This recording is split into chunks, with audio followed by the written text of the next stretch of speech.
روایت ہے کہ ایک بادشاہ کی عدالت میں کسی ملزم کو پیش کیا گیا۔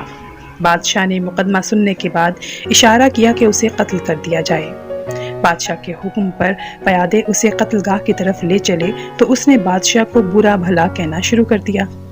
کسی شخص کے لیے بڑی سے بڑی سزا یہی ہو سکتی ہے کہ اسے قتل کر دیا جائے، اور چونکہ اس شخص کو یہ سزا سنائی جا چکی تھی، اس لیے اس کے دل سے یہ خوف دور ہو گیا تھا کہ بادشاہ ناراض ہو بھی گیا تو اب معافی کہاں ملنی ہے۔ بادشاہ نے یہ دیکھا کہ قیدی کچھ کہہ رہا ہے تو اس نے اپنے وزیر سے پوچھا، یہ کیا کہہ رہا ہے؟ بادشاہ کا وزیر بہت نیک دل تھا۔ اس نے سوچا اگر ٹھیک بات بتا دی جائے تو بادشاہ غصے سے دیوانہ ہو جائے گا اور ہو سکتا ہے قتل کرانے سے پہلے قیدی کو اور کسی عذاب میں مبتلا کر دے۔ اس نے جواب دیا، بادشاہ سلامت، یہ کہہ رہا ہے کہ اللہ پاک ان لوگوں کو پسند فرماتا ہے جو غصے کو ضبط کر لیتے ہیں اور اللہ کی مخلوق کے ساتھ بھلائی کرتے ہیں۔ وزیر کی بات سن کر بادشاہ مسکرا دیا اور اس نے حکم دیا کہ اس شخص کو آزاد کر دیا جائے۔ بادشاہ کا ایک وزیر پہلے وزیر کا مخالف تھا اور بہت تنگ دل بھی تھا۔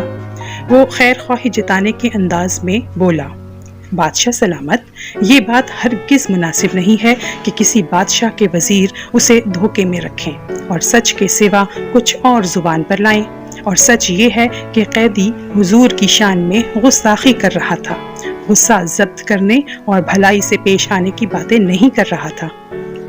وزیر کی بات سن کر نیک دل بادشاہ نے کہا، اے وزیر، تیرے اس سچ سے جس کی بنیاد محض بغض اور حسد پر ہے، تیرے بھائی کی غلط بیانی لاکھ درجہ بہتر ہے، کیونکہ اس سے ایک بے بس انسان کی جان بچ گئی۔ یاد رکھ، اس شخص سے، اس سچ سے جس سے کوئی بہت بڑا فساد پھیلتا ہو، ایسا جھوٹ بہتر ہے جس سے کوئی برائی دور ہونے کی امید ہو۔ روایت ہے کہ اس کے بعد بادشاہ نے قیدی کی سزا معاف کر دی، جبکہ اپنے اس وزیر کو جو اپنے دل میں ساتھی وزیر کے لیے کینہ رکھتا تھا کے لیے موت کا فرمان جاری کر دیا۔